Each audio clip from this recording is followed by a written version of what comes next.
गीता 18 के श्लोक नंबर 62 में भगवान स्वयं कह रहे हैं कि अर्जुन उस परमेश्वर की शरण में जा जिसकी कृपा से परम शांति व शाश्वत स्थान अर्थात सतलोक को प्राप्त।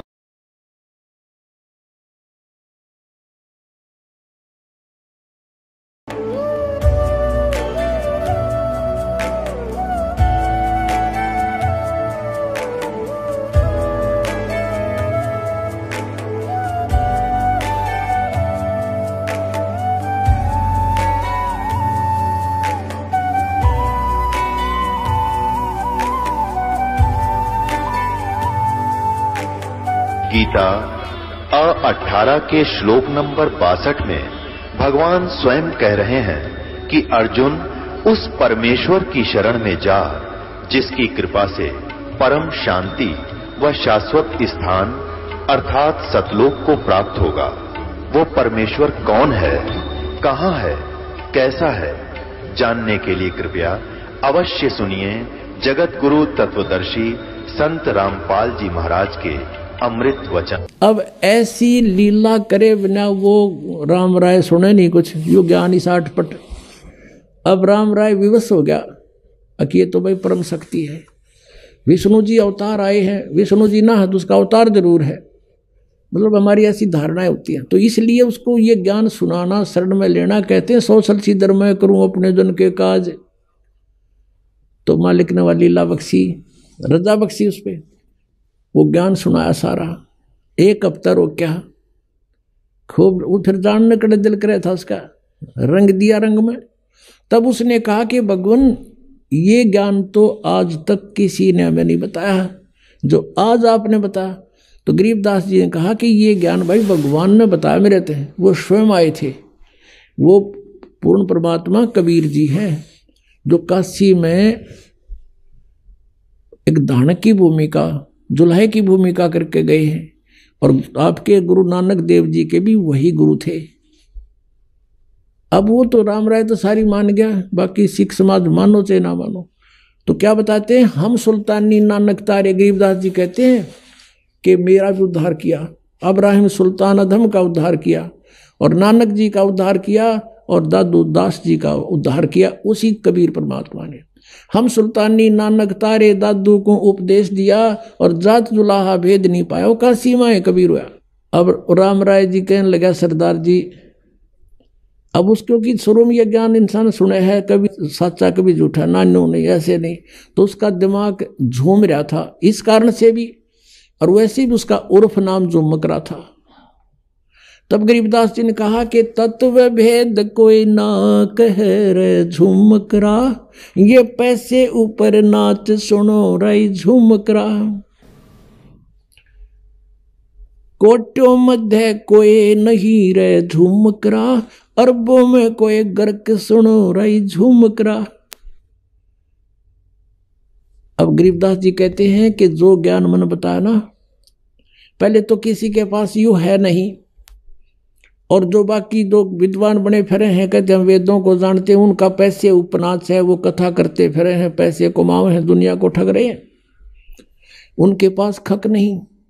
और कहते करोड़ संतों में तुझे इस ज्ञान के बताने वाला नहीं मिलेगा, अरबों में कोई गर्क सुनो रहे झुमकरा, अरबों में। अब जैसे पुण्यात्माओं कबीर पंथ देश भर के गुरु इसमें, और जहां देखा वहां कबीर पंथी, तो उनके पास कख नहीं है, वो उनके पास विधि नहीं है सही, तो वो भी काल के ही जाल में है। अब क्या बताया है कि अरबों में कोई गर्क सुनो रहे झुमकरा। गर्क माने कंप्लीट इन ऑल रिस्पेक्ट। जैसे किसी ने यो ज्ञान सुन लिया और इस दास से तीनों मंत्र प्राप्त कर लिए, और गुरुद्रोही होकर के नाम दान देने लग गया, ज्ञान भी वही बोलेगा, नाम भी वही दे रहा है, लेकिन वो गर्क नहीं, उसको अधिकार नहीं, वो तो दुश्मन है जीव का। तो ऐसे मान लीजिए किसी ने कबीर साहब की वाणी, कबीर सागर पढ़ लिया।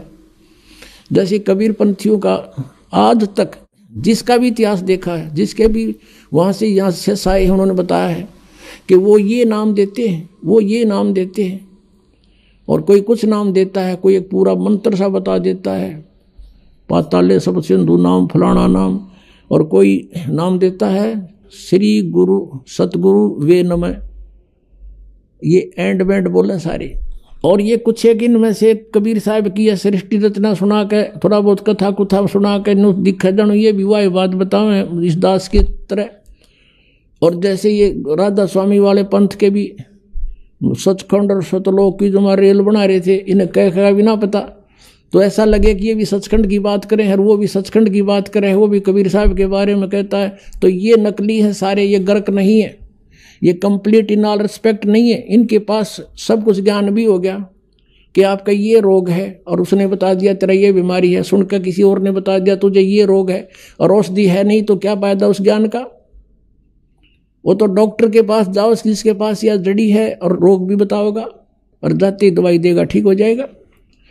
तो कहा है कि कोटों में कोई नहीं रहे झूमक रहा, अरबों में कोई गर्क सुनो रहे झूमक रहा। अरबों में, जैसे एक गांव में अगर 10,000 15,000 व्यक्ति रहते हैं, उसमें 5,000 ग्रुप आओगे। थोड़े बताऊं बल्कि ज्यादा बेसिक हो जा। जैसे किसी के बालक के कोई तकलीफ होगी, पहले तो उसकी सास कहेगी बेटी बार लीगा दर दे 100 रुपया, फिर पड़ोसन आवेगी क्या हो गया बेटी 28 का ऐसे ऐसे हो गया, अग भीतर लीगा दर दे 2 रुपये। एक और आवेगी इसका नजर हो रही है चौराहे पर मिट्टी ठा के फेंक दे इसके ऊपर का। चौथी आवेगी गुड़गाम वाली की बोल दे। यानी एक के ऊपर 5 मास्टर हो जाएंगे गुरु। ऐसे ऐसे हर घर में 1-1 2-2 जरूर पाओगा। कोई ब्रह्मा की पूजा बतावे, कोई विष्णु की, कोई शिव की, कोई भैरव की, कोई भूत की, ये बतानी है नरे।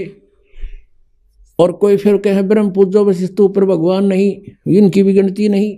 गीता जी अध्याय नंबर 7 के श्लोक नंबर 19 में कहा है कि अर्जुन बहुनाम जन्माना मनते ज्ञानवान माम प्रपते वासुदेव सर्वमिति स महात्मा सुदुर्लभ है। बहुत बहुत जन्मों के अंत के जन्म में कोई मेरी पूजा करता है, ब्रह्म तक पहुंचती है उसकी पूजी, ना तो अन्य देवताओं में फंसे रहते हैं। लेकिन ये बताने वाला कि वासुदेव सर्वमिति, वासुदेव यानी वो परमात्मा तत्परम। गीता जी अध्याय नंबर 18 के श्लोक नंबर 62 में कहा कि सर्वभाव से उसकी शरण में जा। कहते ऐसे बताने वाला कोई संत के वही पाप नाशक है, वही पूर्ण मोक्षदायक है, वही सारी सृष्टि का रचने वाला है। कहते ये बताने वाला साधु तो मुश्किल तो मिलेगा। तो उसी दृष्टिकोण से गरीबदास जी कह रहे हैं कोटो मध्य कोई नहीं रह झूमक रहा, अरबों में कोई गर्क सुनो रह झूमक रहा, तत्व भेद कोई ना कह रह झूमक रहा, ये पैसे ऊपर ना सुनो रह झूमक रहा। तो गरीबदास साहिब ने कहा था भजन करो उस रब का जो दाता है कुल सभी का। ये हो कुल का दाता, कबीर इज गॉड, और इसी की पूजा करो। बोलो सतगुरुदेव।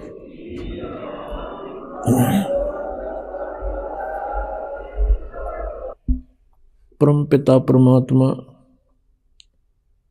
सर्व सृष्टि रचनहार कुल मालिक सत्य पुरुष अकाल मूर्त सबद स्वरूपी राम, ये कबीर देव हैं, कबीर साहिब हैं, जो भारतवर्ष की पावन धरती पर सन 1398 में विक्रमी संवत 1455 ज्येष्ठ सुदी पूर्णमासी को सतलोक से चलकर एक शिशु रूप धारण करके एक लहर तारा नामक सरोवर के अंदर कमल के फूल के ऊपर विराजमान हुए, एक शिशु रूप धारण करके। उस परमेश्वर ने स्वयं आकर के अपनी जानकारी आप ही बताई है।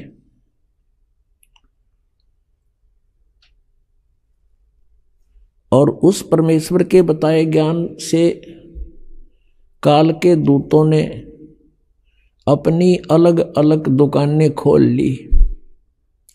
सब सचखंड सतलोक के गीत गान लगे।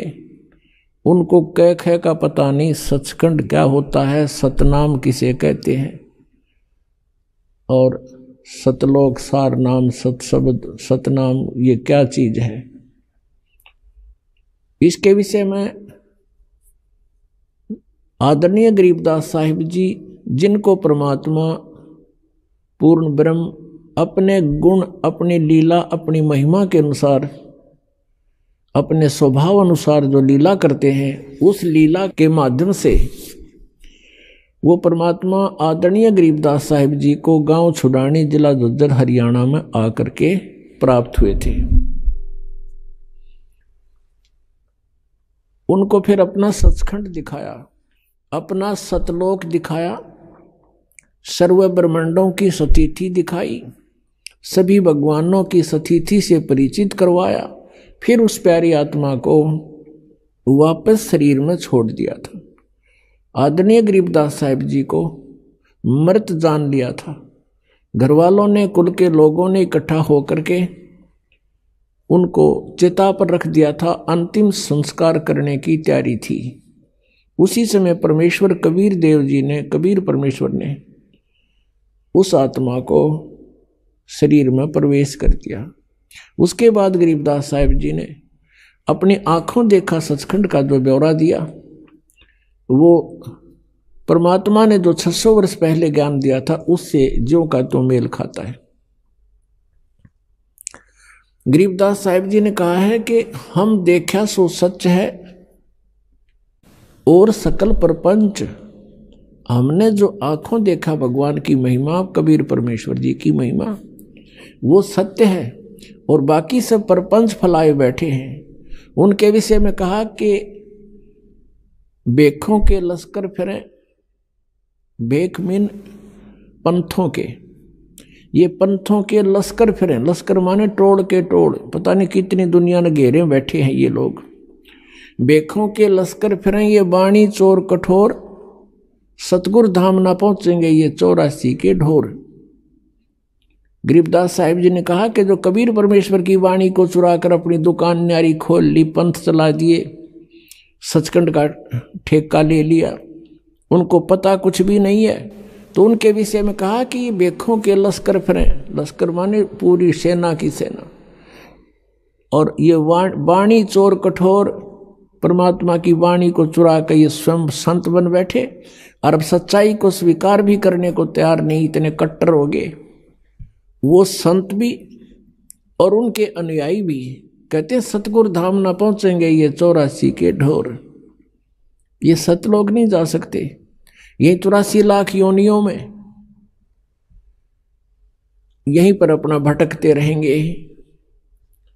पुणात्माओं, हम यहां काल के जाल में कैसे फंसे और हम यहां इतना कष्ट उठा रहे हैं, फिर भी मृत्यु पसंद नहीं करते। किसी के दोनों पैर कट गए, एक हाथ को पैरालाइसिस है और वो भी अभी जीने की आशा करता है। किसी के, एक व्यक्ति के 4 पुत्र थे, चारों मृत्यु को प्राप्त हो गए, वो भी अभी जीने की आस करता है।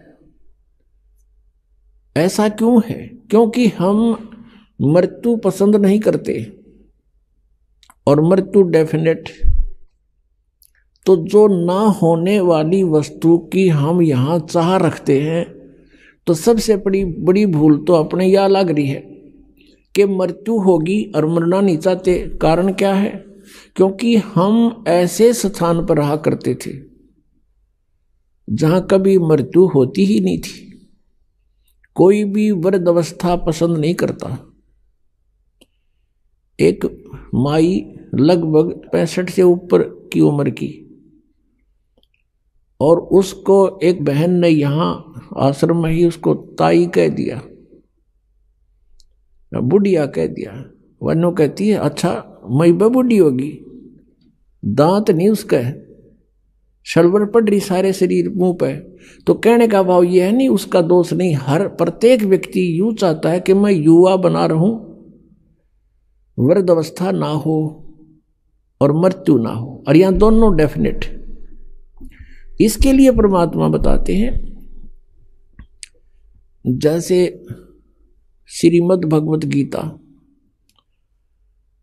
अध्याय 7 के मंत्र 29 में गीता ज्ञानदाता कहता है कि जो साधक जरा और मरण से, जरामीन वृद्ध अवस्था बुढ़ापे का कैर, और मृत्यु, इन दोनों से छुटकारा पाने के लिए जो प्रयत्न कर रहे हैं वे उस परमात्मा को, तत्ब्रह्म को और सारे अध्यात्म को, यानी सब अध्यात्म, उस तत्व ज्ञान को, तत्व ज्ञान से और पूरे सभी कर्मों से परिचित हैं। वो किसी भी वस्तु की यहाँ डिमांड नहीं करते, वो ये चाहते हैं कि हमारी जन्म मृत्यु समाप्त हो और वो लोग जहाँ पर जाने के बाद वृद्ध अवस्था नहीं होती वो प्राप्त हो। तो गीता ज्ञान दाता से अर्जुन ने पूछा 8वें अध्याय के प्रथम मंत्र में, उसने पूछा कि आपने जो 7वें अध्याय के 29वें श्लोक में तत्ब्रह्म के बारे में कहा है कि उसको जानकर, सारे अध्यात्म से परिचित, सब कर्मों को जानकर प्राणी केवल जरा और मरण से छूटने का ही प्रयत्न करता है, तो वो किम तत्ब्रह्म, वो क्या है वो तत्ब्रह्म? गीता ज्ञान दाता कहता है 8वें अध्याय के 3रे मंत्र में कि वो परम अक्षर ब्रह्म है, परम अक्षर ब्रह्म। आज सुबह भी सुना था आपको, 3 पुरुष हैं, एक सरपुरुष, एक अक्षर पुरुष और तीसरा ये परम अक्षर पुरुष। परम अक्षर पुरुष कहो, परम अक्षर ब्रह्म कहो, इसको सत्य पुरुष कहो, सत्य माने अविनाशी, और इसको पूर्ण ब्रह्म कहो। ये पर्यायवाची शब्द है, उपमात्मक शब्द है परमेश्वर के। तो गीता जी अध्याय नंबर 15 के श्लोक 1 से लेकर 4 में, 16 और 17 में इन 3 प्रभुओं की स्थिति स्पष्ट कर रखी है कि सबसे श्रेष्ठ वो सरपुरुष और अक्षर पुरुष से भी अन्य है, वो परम अक्षर ब्रह्म है। परमात्मा हमें यहां आकर बताते हैं, मेरे अंसाबाई अंश रूप था जब तू आया, जब तू सतलोक से आया तेरी ऐसी दुर्गति नहीं थी, तू इतना कंगाल नहीं था भक्ति का। आज तुम भक्ति के कंगाल बना दिए, भक्ति धन से कति रहित कर दिए इस काल भगवान ने। ये समर्थ प्रभु नहीं है, ये ब्रह्म 21 ब्रह्मांड का स्वामी है, और ये आप ही से एक टैक्स लेता है, उससे अपने ब्रह्मांड चला रहा है। यहाँ की नीति इस ब्रह्म से लेकर, सरपुरुष से लेकर और नीचे तक, राजा तक की एक जैसी नीति है। जैसे यहां से पुण्यकर्मी प्राणी ओम नाम का जाप करके ब्रह्मलोक प्राप्त कर लेता है, तो वहां जब ये जाता है, इसकी पुण्य, इसकी साधना, इसकी भक्ति धन साथ होता है और वो ब्रह्मलोक को प्राप्त होता है। ब्रह्मलोक इज ए रेस्टोरेंट, वो एक होटल है, उसका मालिक ये काल है ब्रह्म, और होटल का मालिक जो चार्ज करता है, जो उनको खाने को देता है, उसमें से ही अपनी कमाई करता है, उस कमरे का रेंट लेता है, तो वो सब चार्जेज आपसे लेकर के वो तो अलग, फिर आपके खाने पीने में जो खर्च होता है, आपकी कमाई वो अलग, तो वहां से अपना जो टैक्स वो अलग रख लेता पुनों को, जिससे अपना ब्रह्मांड चला रहा है, और आपको वहां खाली करके खोखा और नरक में भेज देता। तो पुण्यात्माओं, ये ज्ञान भगवान ने स्वयं आकर दिया, परमेश्वर ने। हम कैसे फंसे इस काल के जाल में, हम सभी तो आज आपको सृष्टि रचना सुनाएंगे। जैसे आज सुबह का सत्संग था, भजन करो उस रबदा जो दाता है कुल सबदा। अब वो दाता कुल सबका जो दाता है, सबका पालनहार है, वो परमात्मा है कौन? अब उसकी जानकारी आपको होनी चाहिए। जब तक आप सृष्टि रचना से परिचित नहीं होगे, तब तक आप किसी भी सदग्रंथ को और परमेश्वर कबीर जी की वाणी को या परमात्मा परिचित जितने संत हैं उनकी अमर वाणी को आप नहीं समझ सकते, उसका अनर्थ ही कर सकते हैं। तो आप जी को परमात्मा की उस मास्टर की का ज्ञान कराते हैं। मास्टर की माने मुख्य चाबी। सृष्टि रचना परमात्मा को पहचानने की एक मास्टर की है। आज से 600 वर्ष पहले परमात्मा आए थे और उस समय ये ज्ञान प्रदान किया करते थे, उच्चारण किया करते थे, अपनी अमृतवाणी से बोलते थे, जो आदरणीय धर्मदास जी ने लिपिबद्ध किया था, लिखा था। और वो लिखा हुआ आज हमारे पास पवित्र कबीर सागर जी के अंदर, पवित्र कबीर जी की साखियों में, पवित्र शब्दावलियों में हमारे पास उपलब्ध है, और पवित्र कबीर बीजक में। वैसे कबीर बीजक कबीर सागर से ही निकसित एक अलग से ग्रंथ उन्होंने वाणी छांट कर बना ली। तो वो परमात्मा ने स्वयं आकर के ज्ञान दिया था। और उस समय परमेश्वर स्वयं कहा करते थे कि तुम जिन प्रभुओं की पूजा कर रहे हो, श्री ब्रह्मा रजगुण, श्री विष्णु सतगुण और श्री शिव जी तमगुण, ये नाशवान हैं, इनकी जन्म मृत्यु होती है। ये समर्थ परमात्मा नहीं है, ये केवल आपको अपना किया कर्म ही दे सकते हैं, उसमें कोई परिवर्तन ये प्रभु नहीं कर सकते। इनका भी विनाश होगा और इनके आश्रित प्राणी भी विनाश को प्राप्त होंगे। तो ये पूर्ण मोक्ष नहीं हुआ। और गीता जी अध्याय नंबर 15 के श्लोक 16 में 2 पुरुष बताए हैं।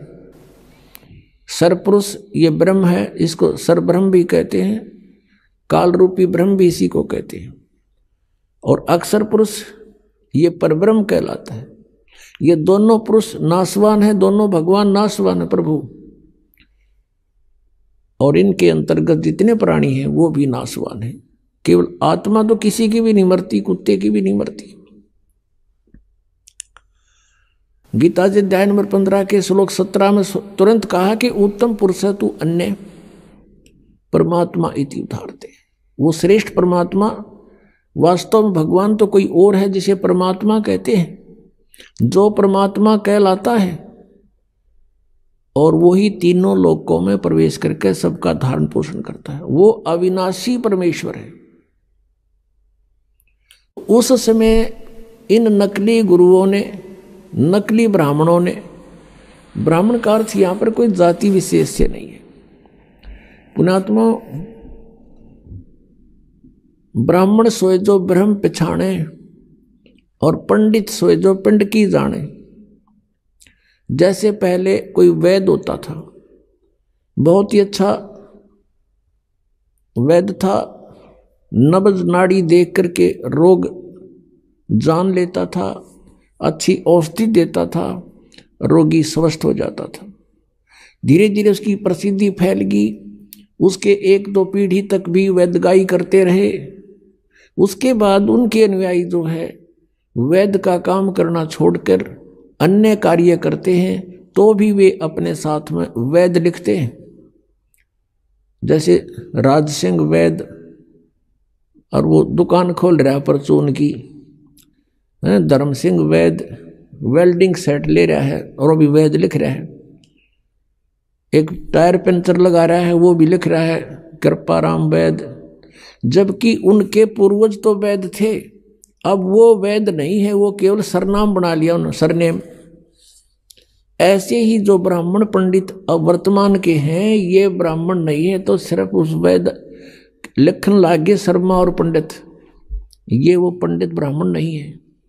ये क्रिया करते हैं, कोई खेती करता है तो ब्राह्मण वो भी लिखता है, किसी ने कोई और दुकान खोल रखी है वो भी पंडित जी लिखता है।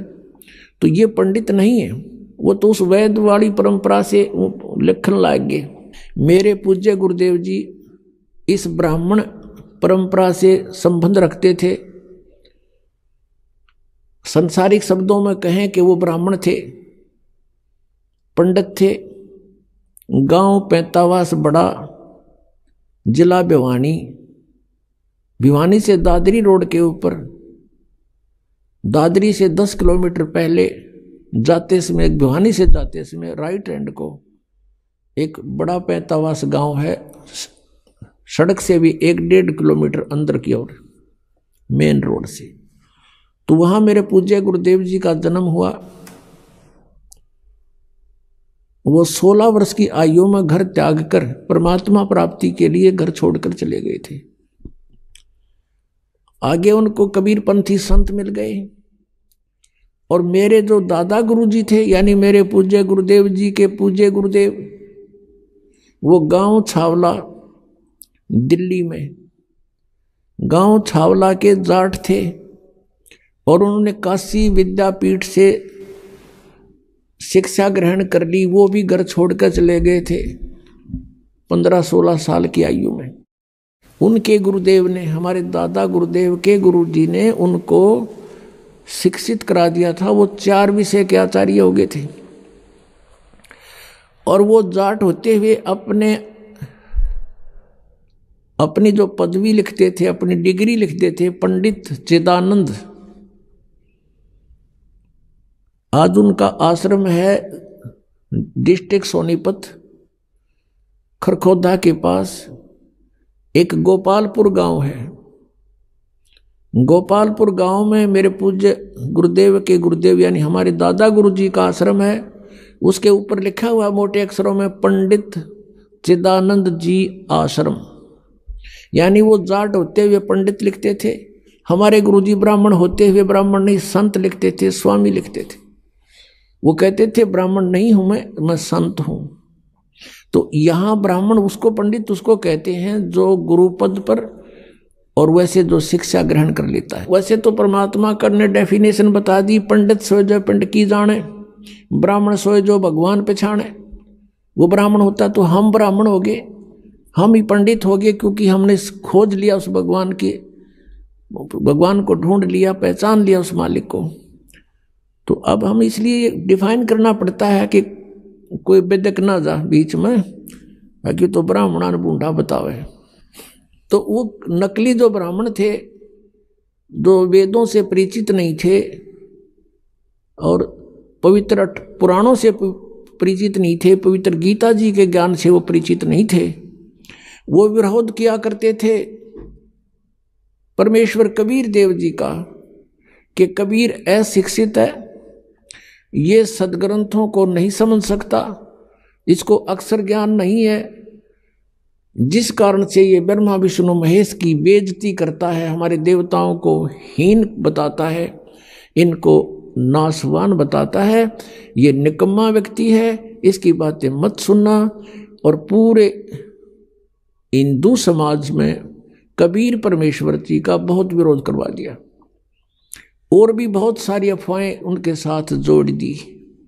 उद्देश्य उनका ये था कि कोई भी कबीर जी के निकट ना चला जा, और कबीर जी के निकट चले गए तो तुम्हारी दुकानें बंद हो जाएंगी। और परमात्मा 600 वर्ष पहले कहा करते थे, धर्मदास ये जग बोरान, कोई न जाने पद निर्वाणा, यही कारण मैं कथा पसारा, सबसे कहिए एक राम नियारा। अपनी प्यारी आत्मा धर्मदास जी को परमेश्वर कबीर देव जी 600 वर्ष पहले ये बता रहे हैं कि ये धर्मदास, ये पूरा समाज, पूरा विश्व विचलित है, किसी को भी मोक्ष मार्ग का ज्ञान नहीं, कोई ना जाने पद निर्वाणा, यही कारण मैं कथा पसारा, जग से कहिए एक राम नियारा। यही ज्ञान जग जीव सुनावो, सब जीवों का भरम नसावो। अब मैं तुमसे कहूँ चिताई, त्रिदेवन की उत्पत्ति भाई। एक धर्मदास नाम के बहुत श्रद्धालु थे, और उसका पवित्र हिंदू धर्म में जन्म था, जिस कारण से वो श्री ब्रह्मा जी, श्री विष्णु जी, श्री शिव जी के कट्टर पुजारी थे। ब्रह्मा जी की तो पूजा कोई करता नहीं, लेकिन विष्णु जी के वो, श्री विष्णु जी के वो कट्टर पुजारी थे। भगवान शंकर को भी सामान्य दृष्टि से देखते थे, जैसे हम सभी हिंदू ऐसे ही करते थे। और जैसे भी उन्होंने एक गुरु भी धारण कर रखा था रूपदास जी, अपने रूपदास गुरुदेव जी के बताए मार्ग अनुसार वो हरे कृष्ण हरे राम का जाप करते थे। राधे राधे श्याम मिला दे सीताराम राधे श्याम, और ओम नमः शिवाय, ओम भागवते वासुदेव नमः, एवं नमः, ये पता नहीं कितने नमः बना रखे इन्होंने। तो ये सभी जाप किया करते थे वो सब। परमात्मा अपनी लीला अनुसार, अपनी महिमा अनुसार जो लीला करता है, जिसके विषय में वेद गवाही देते हैं कि वो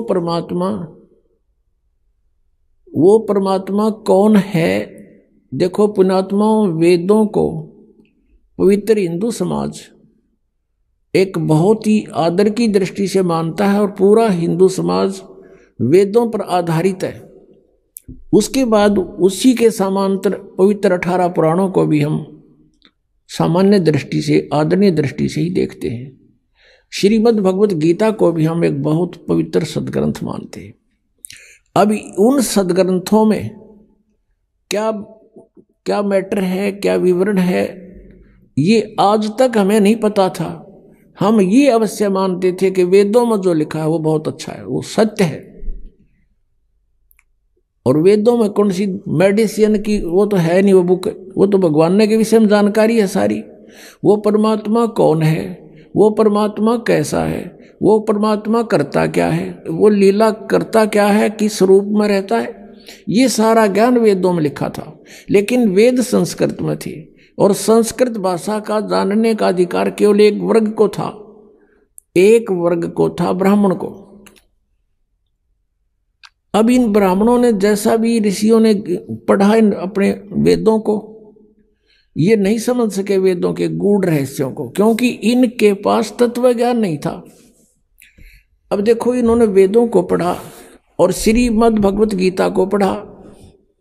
श्रीमद् भगवत गीता अध्याय नंबर 4 के श्लोक नंबर 34 में कहा कि उस तत्व ज्ञान को, कौन से तत्व ज्ञान को? श्रीमद् भगवत गीता अध्याय नंबर 4 के श्लोक नंबर 32 में कहा कि वो तत्व ज्ञान जो परमात्मा ने अपने मुख कमल से आकर बोला है, वो तत्व ज्ञान है। और उसमें यज्ञों की अर्थात धार्मिक अनुष्ठानों की जानकारी बहुत विस्तार के साथ है। और उसके जानने के बाद फिर तू सर्व प्रकार से कर्मों से मुक्त हो जाएगा, वो है तत्व ज्ञान। तो चौथे अध्याय के 34वें श्लोक में कहा कि उस तत्व ज्ञान को तू तत्वदर्शी संतों के पास जाकर समझ, और उनको दंडवत प्रणाम करने से, कपट छोड़कर विनम्र भाव से याचना करने से, प्रार्थना करने से वो तत्वदर्शी संत तुझे परमात्म तत्व का ज्ञान कराएंगे। तो इससे सिद्ध हो गया कि गीता ज्ञान दाता ये कह रहा है कि मैं उस तत्व ज्ञान से अपरिचित हूं। नहीं तो एक 18 अध्याय लिखे, 19 में और लिख दो यूं तत्व ज्ञान, भाई उसको पता ही नहीं था इसके बारे में। ऐसे ही चारों वेदों का सारांश है पवित्र श्रीमद् भगवद गीता, पवित्र चारों वेदों का। तो यजुर्वेद अध्याय नंबर 40 के मंत्र नंबर 10 से लेकर 13 तक 2 बार गवाही दी है कि कोई तो परमात्मा को असंभवात माने जो जन्म नहीं लेता यानी निराकार है, और कोई उसको कहते हैं संभवात, जैसे राम और कृष्ण रूप में जन्म लेकर प्रकट होता है, वो साकार है। कहते हैं भगवान साकार है या निराकार है, इसकी जानकारी भी तत्वदर्शी संत बताएंगे, उनसे सुनो, वो सही सही बताते हैं। तो इससे सिद्ध हो गया कि वेद ज्ञान भी कंप्लीट नहीं है। इसलिए वेदों में लास्ट में लिखा है नेति नेति। नेति का अर्थ होता न इति, इति माने एंड, अंत, न माने नहीं। हमने जो ज्ञान दे दिया ये पूर्ण नहीं है, ये इतना ही नहीं है। तो इससे सिद्ध हो क्या कि वेद भी इनकम्प्लीट ज्ञान रखते हैं। तो इन महापुरुषों ने,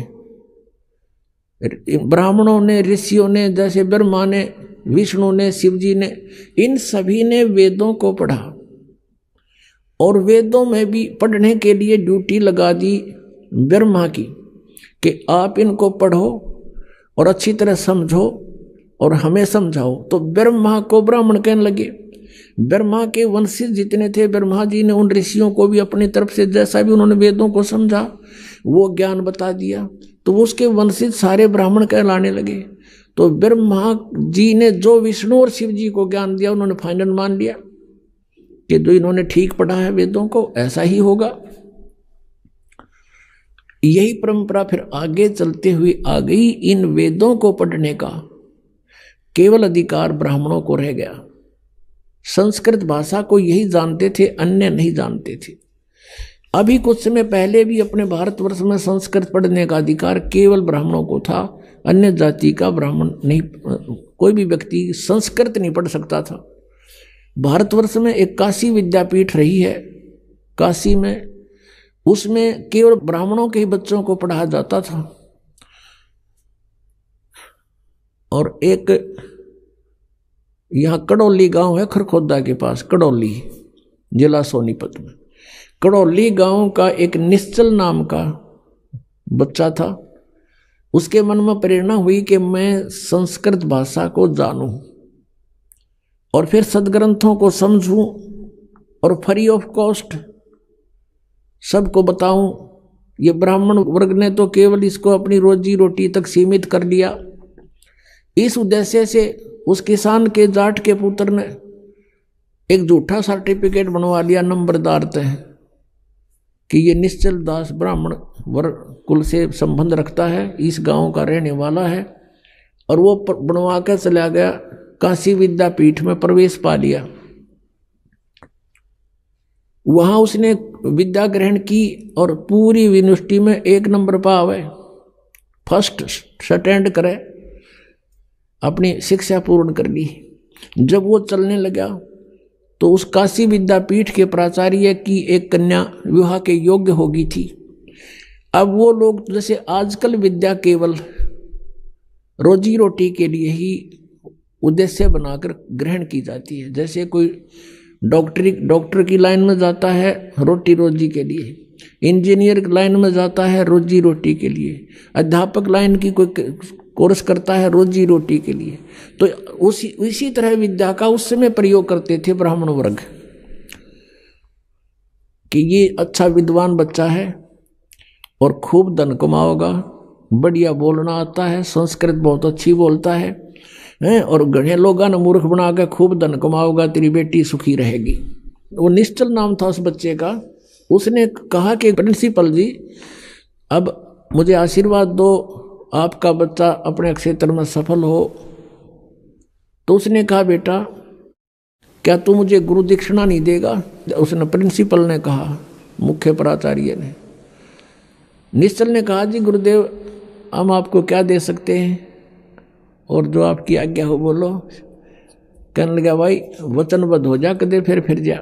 वचनबद्ध हो गया जी कि मैं अपनी कन्या का विवाह तेरे साथ करना चाहता हूं, मना मत करना। अब यहां फंस गया धर्म संकट में कि कल न पता लगेगा घर के कूटेंगे और सारा समाज विरोध करेगा, ये ब्राह्मण वर्ग विरोधी हो जाएंगे। तो उसने साची बतानी पड़गी कि प्रिंसिपल जी मेरी बात सुनो।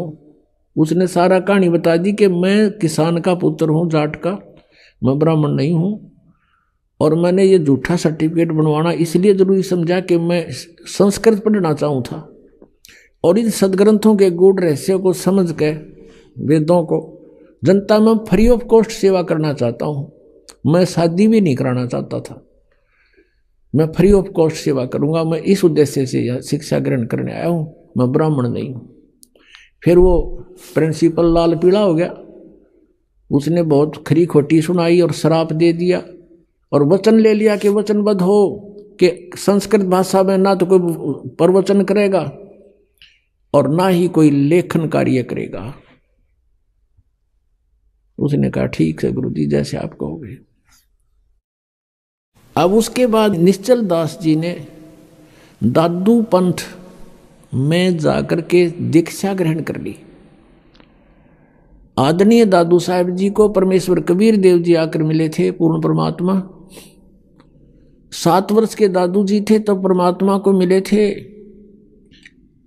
उनसे भगवान के बारे में चर्चा की, बड़े इंटरेस्ट दिखाया। वो पुण्यात्मा थी, पिछले संस्कार थे। तो दादू साहब जी एकदम प्रभावित हो गए और चरण पकड़ लिए, प्रभु आपकी बातों में बड़ा आनंद आ रहा है, मुझे भगवान दिखाओ। सतलोक में लेकर गए, उनकी आत्मा को, बेहोश हो गया, चेत हो गया, उनका शरीर नहीं रहा, आत्मा नहीं थी उसमें, शरीर जीवित रखा लेकिन जैसे कोमा में होता ऐसे कर दिया। घर वालों को पता लगा, जंगल में बाहर बच्चा था, उठा लाए, घर पे रखा। 3 दिन तक नाड़ी पकड़ देखते रहे, नाड़ी चल रही है, बच्चा अचेत है। तीसरे दिन 3 दिन 3 रात ऐसे ही रहा। फिर परमात्मा ने सब ऊपर के ब्रह्मांड दिखाकर वापस छोड़ दिया। तब दादू साहब जी खड़े हुए, देखा तो ऊपर जो देखा था सारा कुछ, परमात्मा ने जो उसमें ज्ञान फीड कर दिया था, परमात्मा की महिमा उसने बोलनी शुरू कर दी थी। उसके बाद उनका बहुत बड़ा पंथ बन गया था। उस समुदाय में उस निश्चल दास ने दीक्षा ली और फिर एक अपनी, जैसा भी उन्होंने वेदों को तो पढ़ा अवश्य, लेकिन लिखा नहीं संस्कृत में, उसने फिर संत भाषा में, जैसे संतों की भाषा 2 है, शब्दावली होती है, ऐसे उसने एक निश्चल ग्रंथ बनाया। और उस निश्चल ग्रंथ में भी वो सारांश नहीं था उसके पास। या उद्देश्य कहने का दास का ये है, मैंने खूब पढ़ा, उनका अध्ययन किया इन सबके सदग्रंथों। उसके उस निश्चल ग्रंथ में भी कुछ भी ज्ञान नहीं वेदों और गीता का। जैसे आम ब्राह्मण वर्ग हुआ बाई बकते हैं, ऐसा उसने बक रखा था। क्योंकि संस्कृत के पढ़ने से, चाहे जाट पढ़ो चाहे ब्राह्मण पढ़ो, वो सदग्रंथों से कुछ भी ग्रहण नहीं कर सकते जब तक हम इस सृष्टि रचना से परिचित नहीं होंगे। क्योंकि वेदों में कंप्लीट ज्ञान नहीं है, श्रीमद् भगवत गीता में भी कंप्लीट ज्ञान नहीं है। अब हम उसी प्रसंग पर आते हैं। तो उसमें ये एक विशेष वो था कि इन ऋषियों ने, ब्राह्मणों ने ब्रह्मा जी से जैसा ज्ञान ग्रहण किया था उसी के आधार से वक्ता बनकर 18 पुराण बना दिए। यो 18 पुराणों का एक ही ज्ञान है। फिर कुछ तो ब्रह्मा से ग्रहण किया हुआ ज्ञान, कुछ अपना अनुभव, किसी से इधर उधर से सुना सुनाया, उसका अलग से एक राइटर ने, वक्ता ने अपना अपना ज्ञान वो बना दिया, पुराण बना दिए। इन सब का केवल राइटर जो है, वक्ता कोई और है पुराणों का, राइटर केवल वेद व्यास है। राइटर तो पवित्र 4 वेदों का भी वेद व्यास है, लेकिन Ved Vyas is not writer of वेद। एक तो लेखक होता है, वो आप बना के लिखे, वो केवल एक कॉपी करता, समझ लो एक कॉपी की है वेदों की। लेकिन वेदों का वक्ता पूर्ण परमात्मा है। उसने अपने बच्चों तक ये ज्ञान पहुंचाने के लिए इन 5 वेदों को इस ब्रह्म के अंतःकरण में फीड कर दिया था, सरपुरुष के काल के। और फिर उसका समय निर्धारित कर दिया था अपने विधान से। उसके बाद अपने आप इसके श्वासों से वो बाहर आए थे। इस काल भगवान के श्वासों से ये 5 वेद अपने आप बाहर आए थे।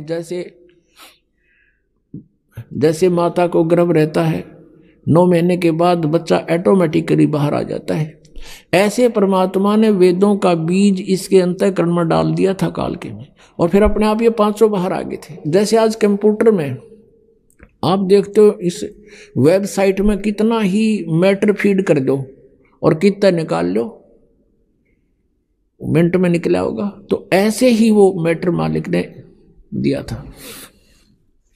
तो इसने 5वां वेद तो नष्ट कर दिया ब्रह्म ने। जब देखा इसमें तो सारा कुछ मेरी पोल पाड़ रखी है, और 4 वेद रख लिए। तो इन 4 वेदों में इनकम्प्लीट नॉलेज है। ब्रह्म तक की साधना का तो ज्ञान है और पूर्ण परमात्मा की महिमा है, लेकिन पूर्ण परमात्मा के पाने की वे ऑफ वर्शिप पवित्र 4 वेदों में, पवित्र श्रीमद् भगवत गीता में नहीं है। कोड वर्डों में है, सांकेतिक शब्दों में। तो क्या था, अब इन ऋषियों ने जैसा भी वेदों को समझा, लेकिन उन्होंने क्या समझा कि ब्रह्म को कंप्लीट गॉड मान लिया, पूर्ण परमात्मा। और इसका ओम मंत्र ये सबसे उत्तम मंत्र मान लिया। ओम मंत्र का जाप किया, ब्रह्म प्राप्ति का उद्देश्य रखा, और इन्होंने जो भी साधनाएं की, हठ योग किया, मेडिटेशन किया, लेकिन वेदों में हठ योग नहीं है। पुणात्माओं, आप बालक नहीं है, आज कलयुग में जन्मा और इस समय में मनुष्य बहुत बुद्धि रखता है। कंप्यूटर बना लिए, इंटरनेट सेट कर दिए, वेबसाइट बना ली। अब भगवान की तरफ थोड़ी सी इस बुद्धि को लगाना पड़ेगा अपना। ये इंटरनेट गणे दिन के नहीं है।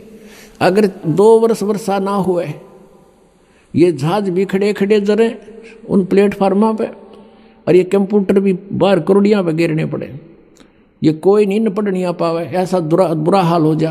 तो परमात्मा इज सुप्रीम पावर, परमात्मा ही सर्व सुखदायी है। उसको पाकर हम ऐसे स्थान पर चले जाएंगे जहाँ हमने इन सुविधाओं की जो यहाँ हम कोशिश कर रहे हैं तगड़मबाजी करके प्राप्त करने की, वहाँ हमें ऑटोमेटिक मिलेंगी। और हम वहीं रहा करते थे। हम अपनी गलती से वो यहाँ आगे उसका दंड भोग रहे हैं। हम एक एक पैसे के भिखारी हो गए, एक एक दाने का हम भिखारी बन गए, और वहाँ हमारे सामने भरे पूरे भंडार थे, सदाबहार वृक्ष थे, फलदार वृक्ष थे, किसी चीज का अभाव नहीं था, सरोवर भरे थे दूधों के, सतलोक के अंदर अमृत आहार किया करते थे। हम उस भरी थाली का ठोकर मारे, उसके प्रतिफल में आज हम सारा जीवन लगे रहते हैं इस एक पेट के लिए, शरीर के लिए। यही पूरा नहीं होता और मर ही जाते। तो कहने का भाव ये है कि हम ये हठ योग जो है किसी भी वेद में नहीं है। ये हठ योग इन्होंने कैसे शुरू कर दिया? ब्रह्मा जी की उत्पत्ति में लिखा है। ब्रह्मा जी बताता है कि मैं जब होश में आया, युवा था और कमल के फूल पर बैठा था, मुझे नहीं मालूम मेरा उत्पत्ति करता कौन है।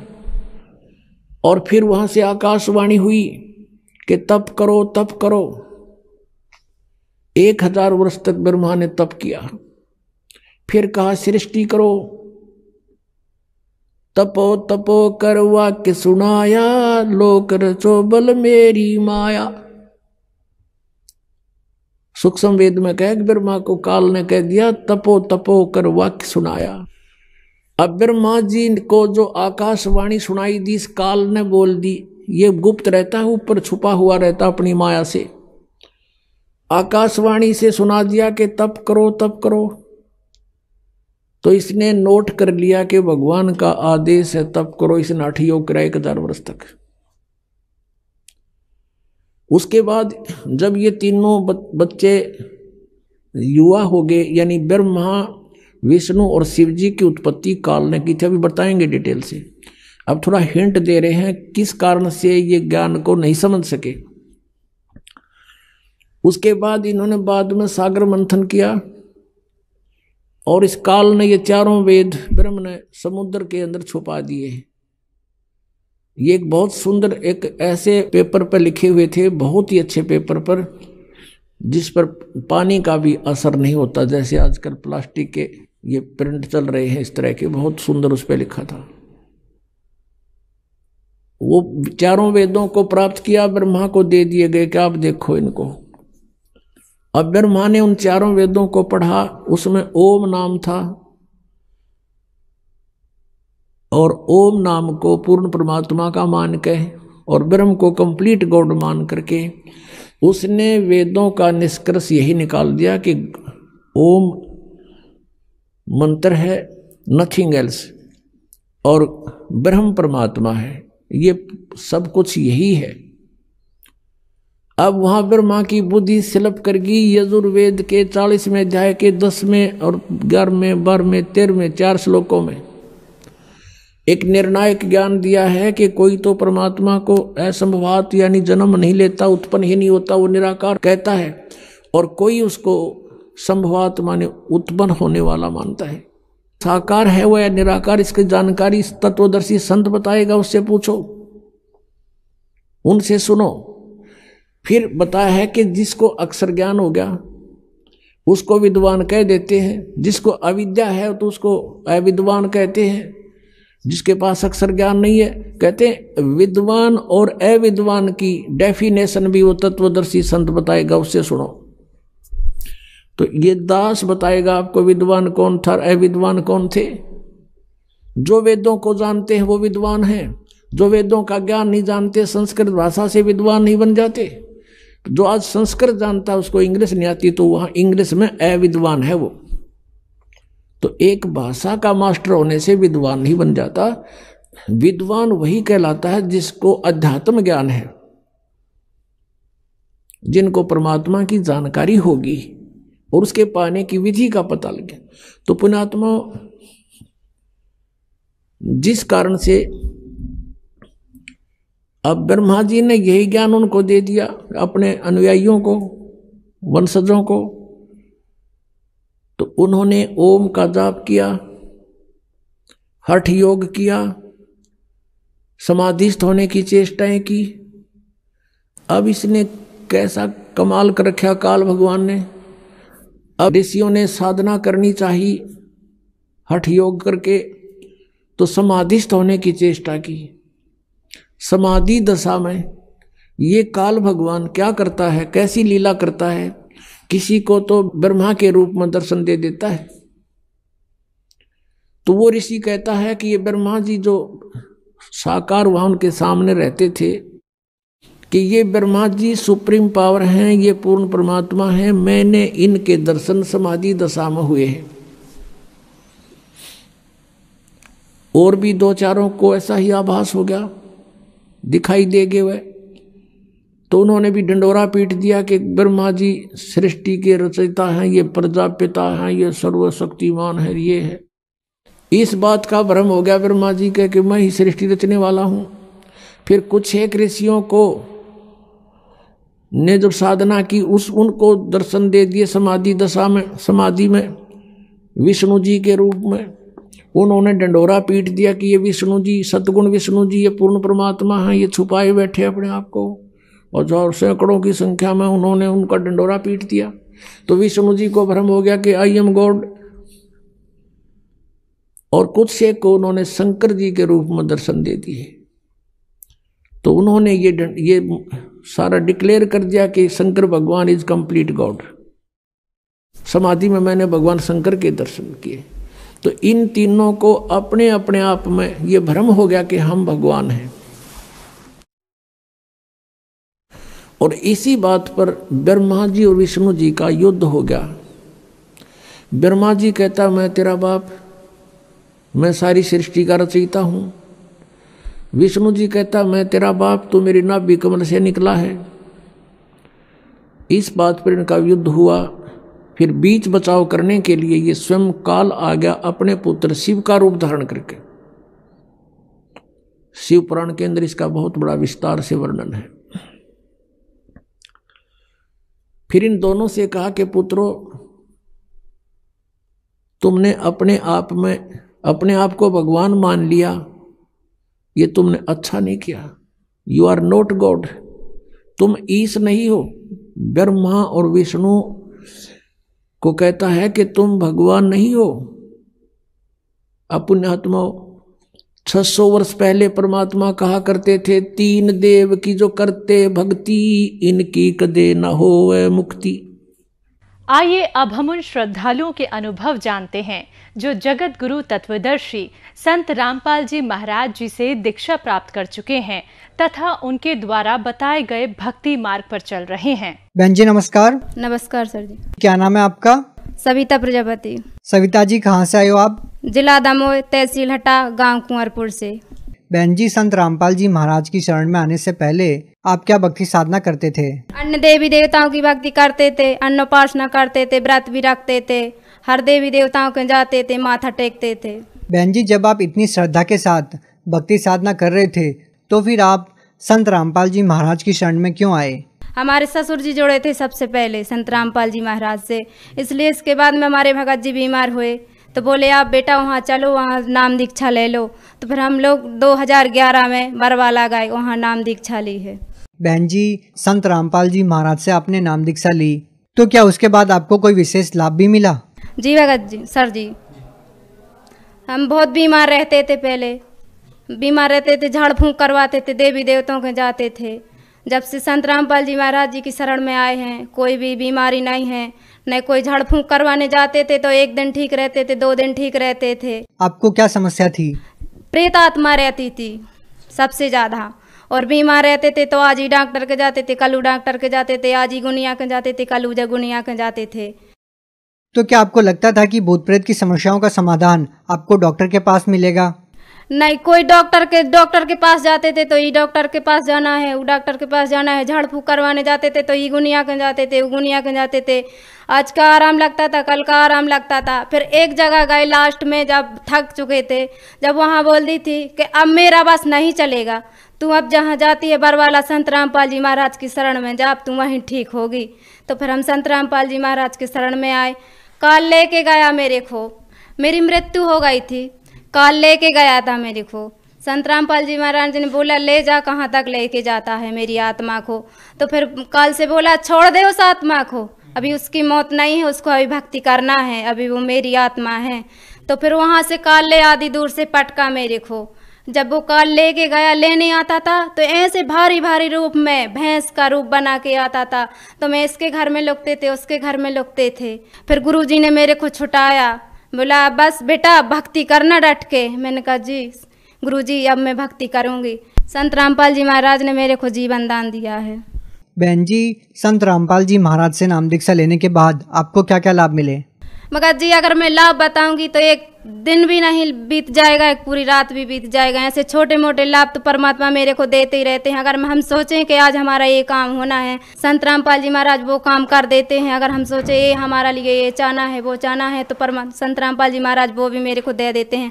अगर हम सोचें आज हमारा, मैं भगत जी अगर हमारा कुछ पिराता है तो हमारे भगत जी बोलते हैं तुम्हारा तो पिराता ही रहता है, तो हम परमात्मा से फिर प्रार्थना करते हैं संत रामपाल जी महाराज जी से, तो बस हमारा उसी दिन सब कुछ मिट जाता है।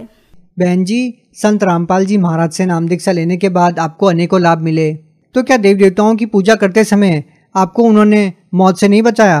क्या काल के जाल से जब आपकी आत्मा को लेके जा रहे थे तो क्या आपने किसी देव देवताओं को याद नहीं किया?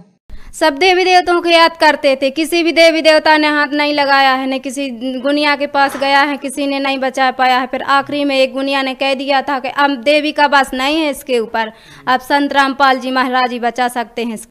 बहन जी, क्या संत रामपाल जी महाराज ने आपकी भूत प्रेत की समस्याओं को दूर करने के लिए, जो आपके जीवन में समस्याएं थी उनको दूर करने के लिए कितने पैसे लिए? कोई पैसा नहीं लेते हैं सर जी, कोई पैसा नहीं लेते? नहीं लेते हैं, कोई पैसा नहीं लेते हैं। वहाँ खाने की व्यवस्था है फ्री, रहने की व्यवस्था है, नाम दीक्षा फ्री दी जाती है।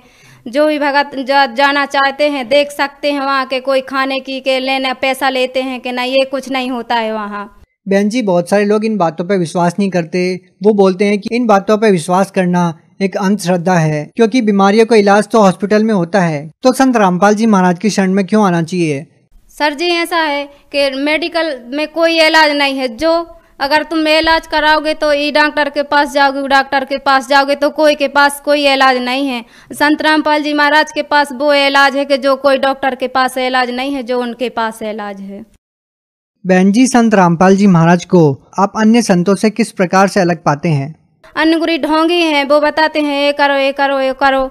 हमारे गुरु जी ये नहीं बताते बेटा सिंपल में रहना, सिंपल में भक्ति करना, दिखावा नहीं करना अपन को। संत रामपाल जी महाराज वेदों से बताते हैं, अन्य गुरु ऐसे चलते हैं, वे तो ठगते हैं गांव गांव जा करके।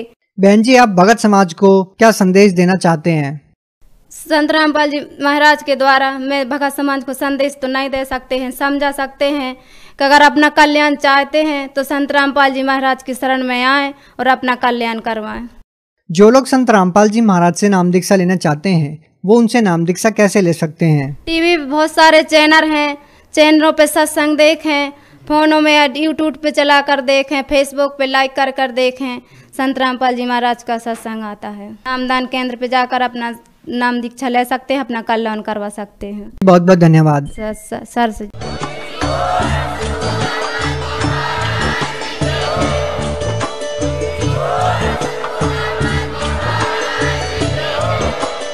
आप सुन रहे थे जगत गुरु तत्वदर्शी संत रामपाल जी महाराज जी के मंगल प्रवचन। अधिक जानकारी के लिए विजिट कीजिए हमारी वेबसाइट www.jagatgururampalji.org।